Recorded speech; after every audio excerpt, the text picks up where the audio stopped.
తరువాతి శ్లోకం. కుత్రాపి ఖేదః కాయస్య జిహ్వా కుత్రాపి ఖిద్యతే మనః కుత్రాపి తత్యక్త్వా పురుషార్థే స్థితః సుఖం. శరీరము, వాక్కు, మనస్సు ఎప్పుడో ఒకప్పుడు ఎక్కడో ఒక చోట ఈ మూడును బాధాకరములే అగుచున్నవి.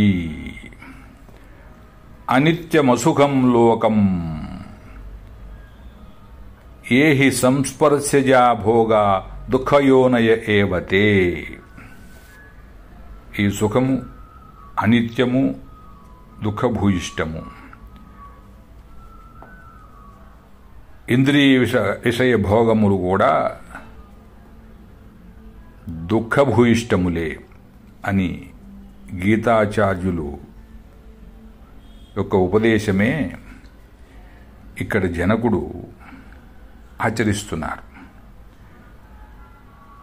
అష్టావక్రులు కూడా ప్రారంభంలోనే చెప్పారు, ముక్తి మిచ్ఛసి చేత్తాత విషయాన్ విషవత్యజ అన్నారు. ఇది తెలుసుకున్న జనకుడు వాటిని త్యజించి, అంటే శరీరము, వాక్కు అంటే జ్ఞానేంద్రియములకు ప్రతినిధి. శరీరము, ఇంద్రియములు, మనస్సు ఈ మూటిని త్యజించి పురుషార్థే స్థితః అంటే పరమానందదాయకమైన ఆత్మనిష్టలో సుఖముగా ఉంటున్నానని చెప్పుచున్నాడు.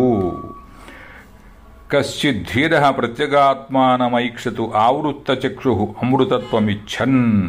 ఉపనిషత్తు మంత్రం.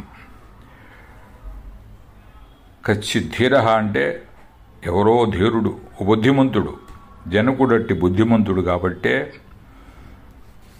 అమృతత్వమిచ్చన్, అమృతత్వాన్ని కోరి, బంధ విముక్తిని కోరి, ఆవృత్తచక్షు ఈ దేహము, ఇంద్రియములు, మనస్సు వైపు ఉన్నటువంటి దృష్టిని మరల్చి ఆత్మవైపు త్రిప్పి ప్రత్యేగాత్మానమైక్షత్ ప్రత్యేగాత్మను దర్శిస్తున్నారు. సుఖాదిరూపానియమం భావేష్వాలోక్య భూరిశః శుభాశుభే విహాయాస్మాదహమాసే యథా సుఖం. వివిధ పరిస్థితులకు అనుగుణంగా ఈ సుఖదుఖాలు మారుతూ ఉండటాన్ని గుర్తించిన నేను, జనకుడు అంటున్నాడు, వివిధ పరిస్థితులకు అనుగుణంగా ఈ సుఖదుఖాలు మారుతూ ఉండడాన్ని గుర్తించిన నేను మంచి చెడ్డలను విసర్జించి నిజమైన సుఖంతో జీవిస్తున్నాను. ఆగమాపాయినో అనిత్యాహ, ఇవి వచ్చిపోయేవే, శాశ్వతములు కావు అని గీతావచనము. సమదుఃఖ సుఖం ధీరం స్వమృతత్వాయ కల్పతే. సుఖమును దుఃఖమును సమూగా చూచువాడు మోక్షమునకు అర్హుడగును. శుభాశుభ పరిత్యాగి భక్తిమాన్య సమే ప్రియ. శుభాశుభములు అనే భేదము లేకుండా రెండిటినీ సమముగా స్వీకరించగలుగు భక్తుడు నాకు ఇష్టుడు. ఈ జ్ఞానాన్ని ఆకళింపు చేసుకుని ఆచరణలో పెట్టి యథాసుఖం ఆనందంగా బ్రహ్మానందంలో మునిగి తేలుతున్నానని జనకుడు గురువైన అష్టావక్రునికి విన్నవించుచున్నాడు. బ్రహ్మార్పణం. శ్రీ గురుభ్యో నమః. హరి ఓం. సదాశివసమారంభాం శంకరాచార్యమధ్యమాం మాతా బ్రహ్మానందమయీ పర్యంతాం వందే గురుపరంపరాం. అష్టావక్రుడి బోధ శ్రవణానంతరం జనకుడు తనకు కలిగిన ఆత్మానుభవాన్ని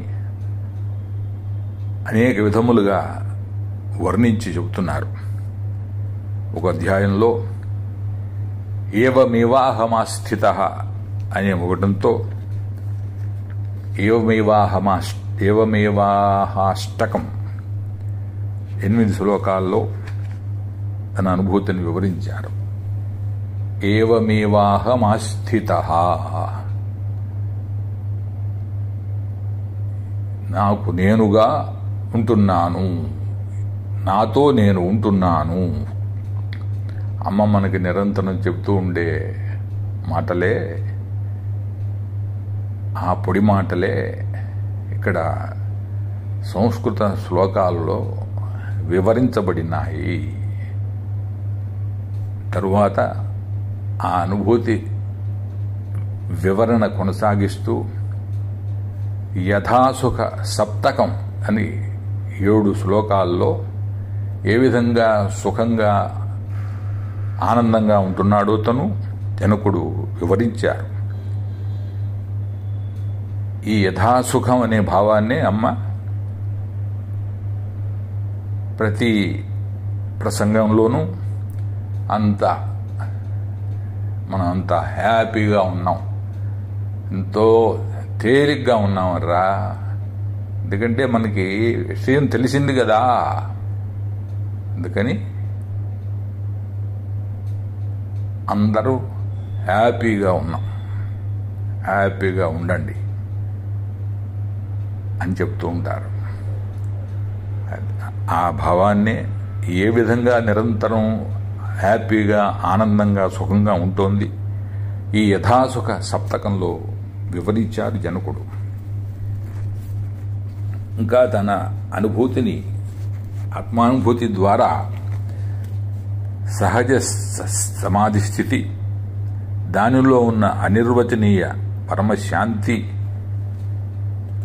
యొక్క అనుభవం గురించి జనకుడు వివరిస్తున్నాడు. ఇది 4 శ్లోకాల్లో చెప్పటం వలన దీనిని శాంతి చతుష్టయము అంటారు. జనకుడు ఏమంటున్నారు? క్వ ధనాని క్వ మిత్రాణి క్వమే విషయదస్యవః క్వ శాస్త్రం క్వచ విజ్ఞానం యదా మే గళితా స్పృహ. ఎప్పుడైతే నాకు ఆశ, కోరిక, ఆసక్తి వదిలిపోయినయో, సంపదలు, మిత్రులు మొదలగు వానితో నాకు పని లేదు. విషయరూప చోరులు, విషయరూప దొంగలు అసలు పత్తాలేరు. శాస్త్రజ్ఞానం యొక్క స్పృహ కూడా లేదు. ఈ భావాన్నే చక్కగా అర్థమయ్యేట్టు గీతాచార్యులు కూడా చెప్పి ఉన్నారు. యావానర్థ ఉదపానే సర్వతః సంప్లుతోదకే తావాన్ సర్వేషు వేదేషు బ్రాహ్మణస్య విజానతః. అర్జున, స్నానపానాదులకు చిన్న బావి వలన కలుగు ప్రయోజనము నీటితో నిండియున్న మహత్తర జలప్రవాహమున కూడా కలుగునని వేరే చెప్పవలయునా? అట్లే వేదములందు చెప్పబడిన సమస్త కర్మలయందు ఎంత ప్రయోజనం కలదో అంతకు మించిన ప్రయోజనము పరమార్థతత్వమనెరిగిన బ్రహ్మనిష్ఠునకు కలదు. అట్టి స్థితిలో ఉన్నాననే జనకుడు ఇక్కడ వివరిస్తున్నాడు. విజ్ఞాతే సాక్షి పురుషే పరమాత్మనిచేశ్వరే నైరాశ్యే బంధమోక్షే చ న చింతాముక్తయే మమ. సర్వసాక్షి అయిన పరమపురుషుని గ్రహించగలిగితిని. అట్టితరి బంధమోక్షములనడి వాటిని గురించి ఎట్టి స్పృహయును లేని నాకు ముక్తి గురించి చింతయే లేదు. ఆ చింతించేటువంటి వాడే జనకుడిలో లేడు. అంతర్వికల్పశూన్యస్య బహిః స్వచ్ఛందచారిణః భ్రాంతస్యేవ దశాస్తాస్తాః తాదృశా ఏవ జానతి. లోపల ఎట్టి సంకల్ప వికల్పములు లేక బయటికి మాత్రం భ్రాంతి నొందిన వాని వలె స్వేచ్ఛగా వ్యవహరించు జ్ఞాని యొక్క స్థితిని మరి ఒక జ్ఞాని మాత్రమే గుర్తించగలడు. రాజ్య నిర్వహణ భారాన్ని వహిస్తూ రాజభోగాలని అనుభవిస్తూ ఉన్న జనకుడి స్థితి అలా ఉందన్నమాట. ఆంతరంలో పరమశాంతితో ఉండినట్లు తన స్థితిని ఈ విధంగా వివరించినాడు. మన బ్రహ్మం అమ్మ కూడా ఇదే విధంగా జీవించటాన్ని మనం చూస్తున్నాం. బాహ్యంగా శోభాయమానమైన వస్త్రాలు, ఆభరణాదులు ధరిస్తూ అన్ని పండగలు, పేరంటాలు, ఉత్సవాల్లో చాలా ఆసక్తితో పాల్గొంటూ సీమంతము, నామకరణము ఇత్యాది వేడుకలు కూడా ఎంతో ఆసక్తి ఉన్నట్టుగా నిర్వహిస్తూ కనబడతారు మనకి బాహ్యానికి. ఆంతరంగా అంతర్వికల్ప శూన్యస్య అని జనకుడు చెప్పాడే, ఆ స్థితిలో ఉంటారు. గుర్తించగలిగిన వారు ధన్యులు. ఈ విధంగా తన ఆత్మానుభూతిని ఎప్పుడైతే జనకుడు ప్రకటించాడో అష్టావక్రుడికి ఇంకా ఉత్సాహం వచ్చింది. మళ్ళీ తన బోధ కొనసాగిస్తున్నాడు. ఇది ఎలా ఉందంటే, శ్రవణాయాపి బహుభిర్యో న లభ్య శృణ్వంతోపి బహవోయం న విద్యు ఆశ్చర్యో వక్త కుశలోస్య లబ్ధ ఆశ్చర్యో జ్ఞాత కుశలానుశిష్ట. చాలామందికి ఈ ఆత్మను గురించి వినే అవకాశమే దొరకదు. విన్నవారిలో కూడా చాలామంది గ్రహించలేరు. ఆత్మను గురించి చెప్పగలిగే గురువు, శ్రద్ధగా వినగలిగే శిష్యుడు ఒక అద్భుతమే. సమర్థుడైన గురువు బోధించగా గ్రహించి ఆత్మానుభవం పొందే శిష్యుడు కూడా ఒక అద్భుతమే. ఈ విధమైనటువంటి ఈ అద్భుతం యొక్క ఆవిష్కరణ మనం అష్టావక్ర జనకుల మధ్య చూస్తున్నాం. అయితే ఈ అష్టావక్ర జనకుల యొక్క బోధ గంగా యమునల ప్రవాహంతో పోలిస్తే ఈ గంగా యములలో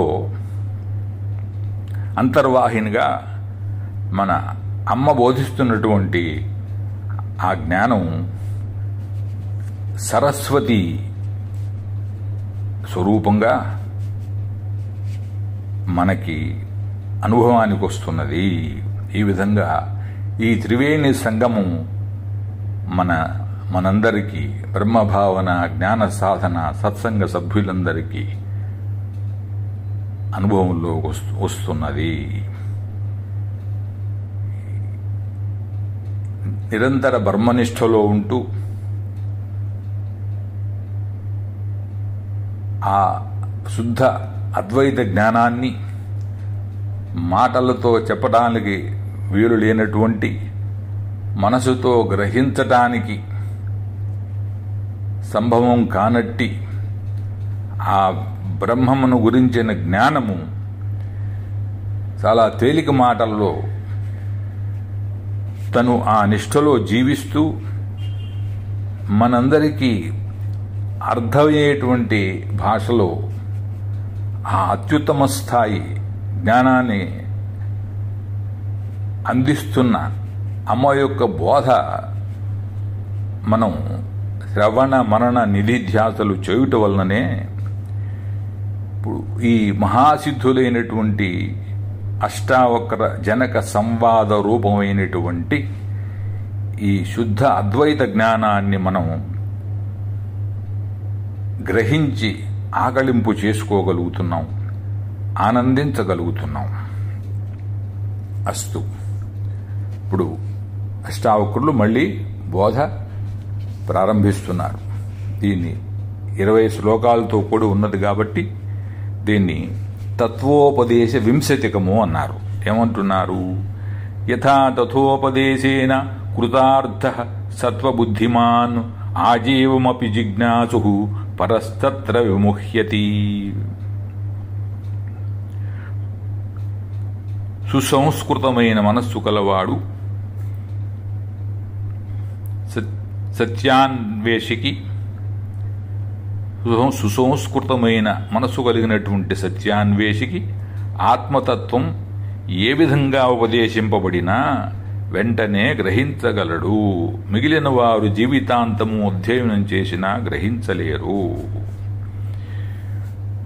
వాగ్మి ప్రాజ్ఞముహోద్యోగం జనం మూకజడాలసం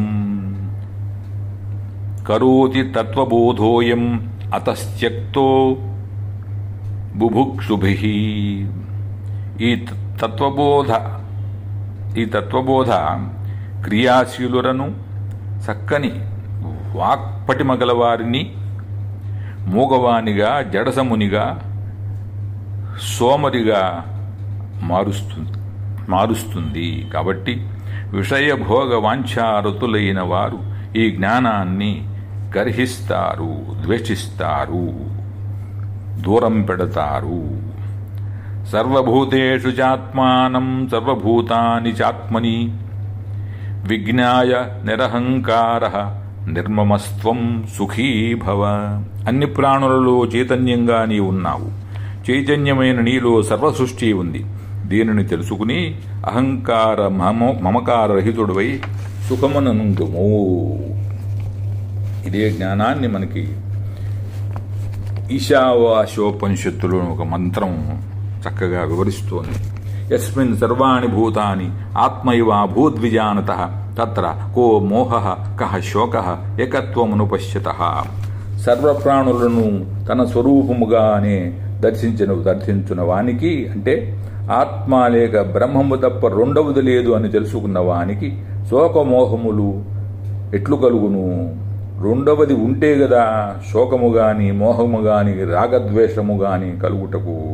కాబట్టి శోకం అట్టి స్థితిలో ఉన్నవానికి, అట్టి జ్ఞాననిష్టలో ఉన్నవానికి శోకమోహములు ఉండవు. శ్రద్ధత్స్వ తాత శ్రద్ధత్స్వ నాత్రమోహం కురుష్వ భూః జ్ఞానస్వరూపో భగవాన్ ఆత్మాత్వం ప్రకృతే పరః. నాయనా జనక, శ్రద్ధను విడకు, శ్రద్ధను నిలుపుకో. శ్రద్ధత్స్వ తాత శ్రద్ధత్స్వ. నీవు జ్ఞానస్వరూపుడవు, ఈశ్వరుడవు, ప్రకృతికి పరమైన ఆత్మస్వరూపుడవు. ఈ విషయమున ఎట్టి మోహమును చెందకుము, సందేహించకుము. ఇదే భావాన్ని గీతాచార్యులు ఏ విధంగా ఉపదేశించారు? శ్రద్ధావాన్ లభతే జ్ఞానం తత్పర సంయతేంద్రియ. తత్పరత్వంతో కూడి ఉండి ఇంద్రియ నిగ్రహముతో శాస్త్రవాక్యం యందు, గురువాక్యం యందు అచంచల శ్రద్ధ అంటే విశ్వాసము గలవానికే జ్ఞానము లభించును అన్నారు. అగ్నిశ్చాశ్రద్ధధానశ్చ సంశయాత్మా వినశ్యతి నాయం లోకోస్తి న పరు న సుఖం న సంశయాత్మనః. శ్రద్ధారహితుడైన సంశయాత్మనకు ఈ లోకమునందు గాని పరలోకమునందు గాని ఎట్టి సుఖము లేదు. సంశయాత్మ వినశ్యతి, వాడు నాశనమునందును. అయం సోహమయం నాహం విభాగమితి సంత్యజ సర్వమాత్మేతి నిశ్చిత్య నిస్సంకల్ప సుఖీ భవ. నేను వేరు, ఇతడు వేరు, వీడు నావాడు, వాడు పరాయవాడు, ఇలాంటి భేదభావమును విడిచిపెట్టి సర్వము ఆత్మయే, బ్రహ్మమే అని నిశ్చయించి సంకల్పరహితుడవై సుఖింపుము. దీని గీతాచార్యులు ఏ విధంగా చెప్పారు ఇదే భావాల్ని? సుహృన్మిత్రార్యుదాసీన మధ్యస్థ ద్వేష్య బంధుషు సాధుష్వపి చ పాపేషు సమబుద్ధిర్ విశిష్యతే.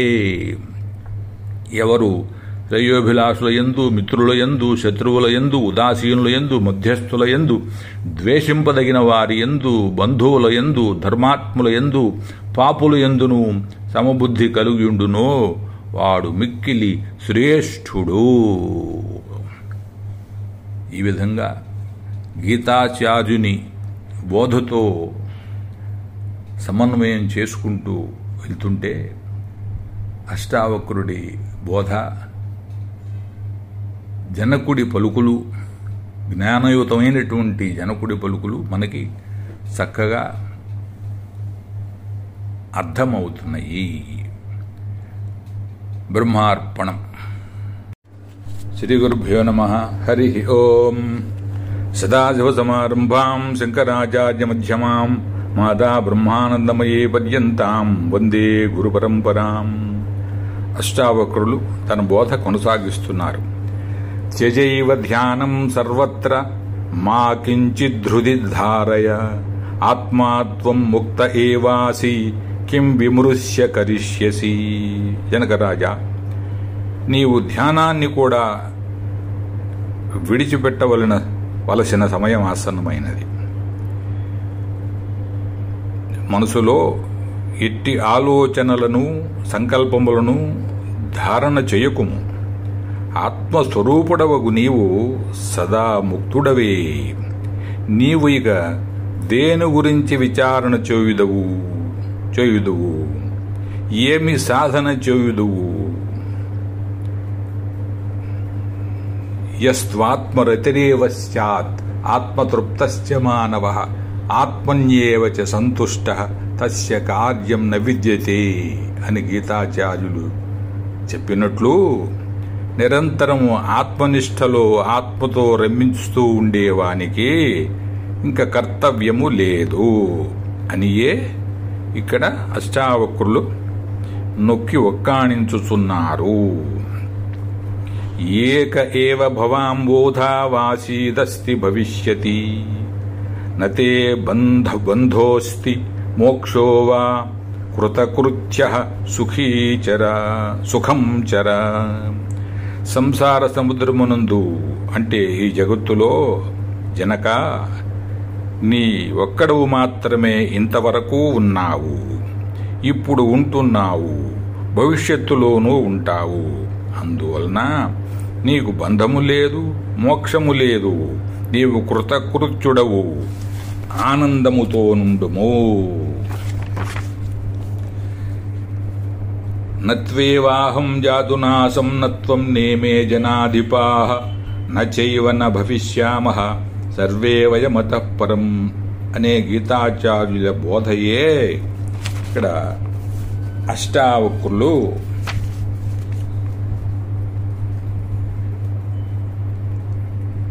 వివరిస్తున్నారు. అర్జున, నీవు గాని నేను గాని ఈ రాజులు గాని ఉండని కాలమే లేదు, భవిష్యత్తులో కూడా ఉండము అన్న మాటయే లేదు. ఎప్పుడూ ఉంటాం. ఆత్మ ఏకము, నిత్యము అని బోధిస్తున్నారు జగద్గురువులు.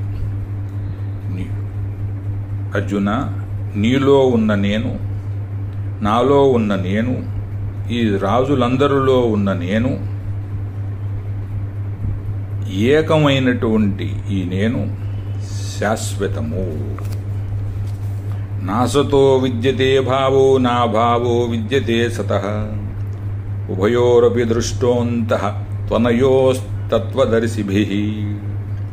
అసత్తు అనుదానికి ఉనికియే లేదు, సత్తు అనుదానికి లేమి లేదు. ఈ రెండిటి యొక్క వాస్తవ స్వరూపమును తత్వజ్ఞానియే ఎరుంగును. అసత్తైనటువంటి జగత్తుకు ఎప్పుడునూ ఉనికి లేదు, అది మిథ్యయే. సత్యమైనటువంటి బ్రహ్మమునకు త్రికాలాబాధ్యము, నిత్యము, సత్యము అయినటువంటి బ్రహ్మమునకు లేకపోవుట లేదు. ఈ తత్వము నెరింగి సుఖముగా నుండుము అని జనకుడికి బోధిస్తున్నారు అష్టావక్రులు. ఆచక్ష్వ శృణువాతాత నానా శాస్త్రాణ్యనేకశః తథాపి న తవ స్వాస్థ్యం సర్వవిస్మరణాదృతి. అనేక శాస్త్రములను పెక్కుసార్లు పెక్కు విధముల విని ఉండవచ్చును, అధ్యయనము చేసి ఉండవచ్చును, ఇతరులకు ఉపదేశము చేసి ఉండవచ్చును. తథాపి అయినప్పటికీ వాటన్నిటినీ మరచిపోవుట ద్వారానే నీకు స్వస్థత చేకూరును, శాంతి లభించును. నాయమాత్మా ప్రవచనేన లభ్యో నమేధయా న బహునా శ్రుతేన యమే వైశవృణుతే తేన లభ్యః తస్యైష వివృణుతే తనూం స్వాం అనే కఠోపనిషత్తు యొక్క ఉపదేశమే ఇక్కడ అష్టావక్రుని మాటలలో ప్రతిధ్వనించుచున్నది. ఈ మంత్రార్థం ఏమంటే కఠోపనిషత్తు యొక్క మంత్రార్థం. ఆత్మ గురించి ప్రవచనములు చేయుట వలన గాని, శాస్త్రములన్నీ మేధాశక్తితో ధారణ చేయుట వలన గాని, బహుశ్రవణము వలన గాని ఆత్మ లభింపదు. ఎవడు ఆత్మను మాత్రమే కోరుకొనును, ఆత్మజ్ఞానమే పరమ లక్ష్యముగా నించును, ఆత్మజ్ఞానము కొరకే తపించును, తీవ్ర ముముక్షుత్వముతో ఉండును, అట్టివానికి మాత్రమే ఆత్మ స్వయముగా తనను తాను ప్రకటించుకొనును. శాస్త్రములు ఇదిగో ఇది ఆత్మ, ఇది అనాత్మ, ఈ మార్గములో పయనిస్తే గమ్యమును చేరగలవు, ఈ మార్గములో పయనించరాదు అని దిశానిర్దేశం మాత్రమే చేస్తుంది. శాస్త్ర ప్రయోజనం అంతవరకే. ఆ శాస్త్రం మీదే అభిమానంతో అసలు ధ్యేయం మర్చిపోతే స్వరూప సిద్ధి లభించదు. శాస్త్రాభిమానమును వదిలేసి సాధన, సాధ్యము, సాధకుడు, ధ్యానము, ధ్యేయము అనే త్రిపుడిని అధిగమించి కైవల్య పదవి అంటే అంతయు బ్రహ్మమే అనే స్థితిని చేరవలయును అని బోధించుచున్నాడు అష్టావక్రుడు.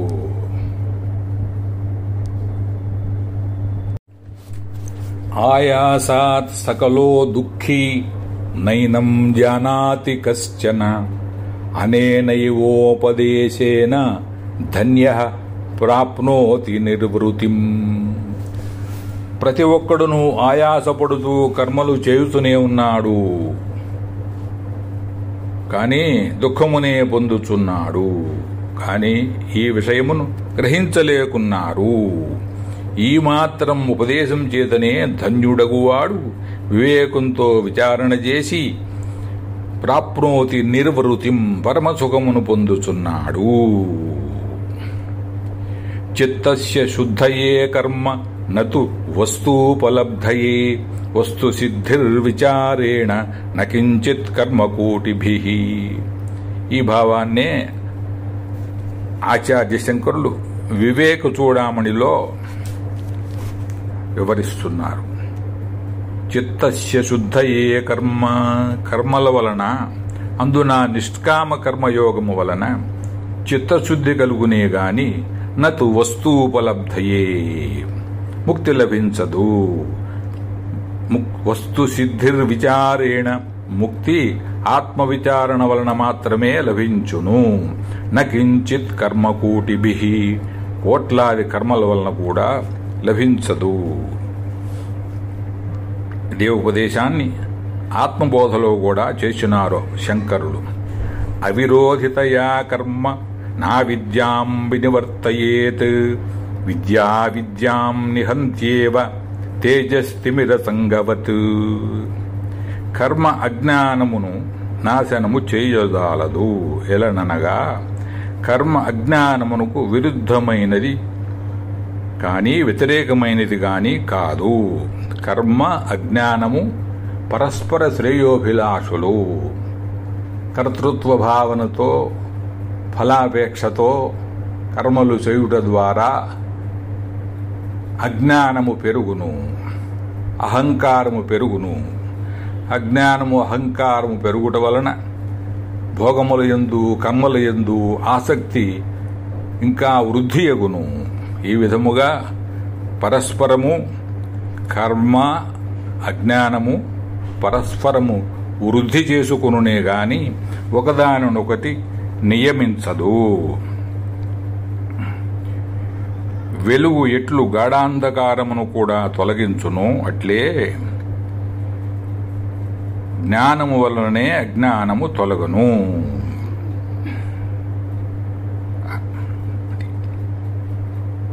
ఇదే భావం భజగోవిందంలో కూడా శంకరులు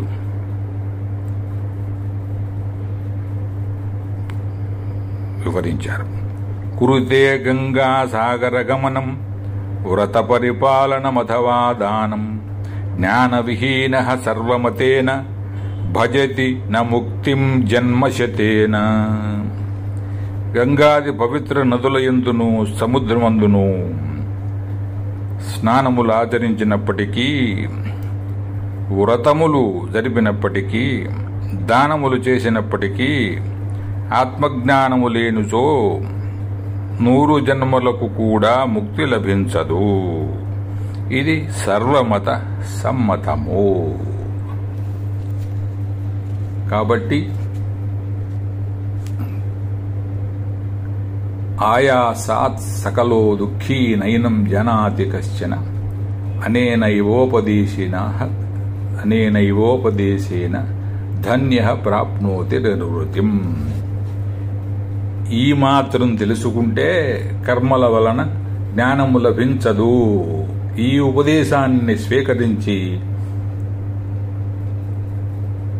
అనుష్ఠిస్తే అంతమాత్రం చేతనే ప్రాప్నోతి నిర్వృతిం, పరమసుఖము లభించదు.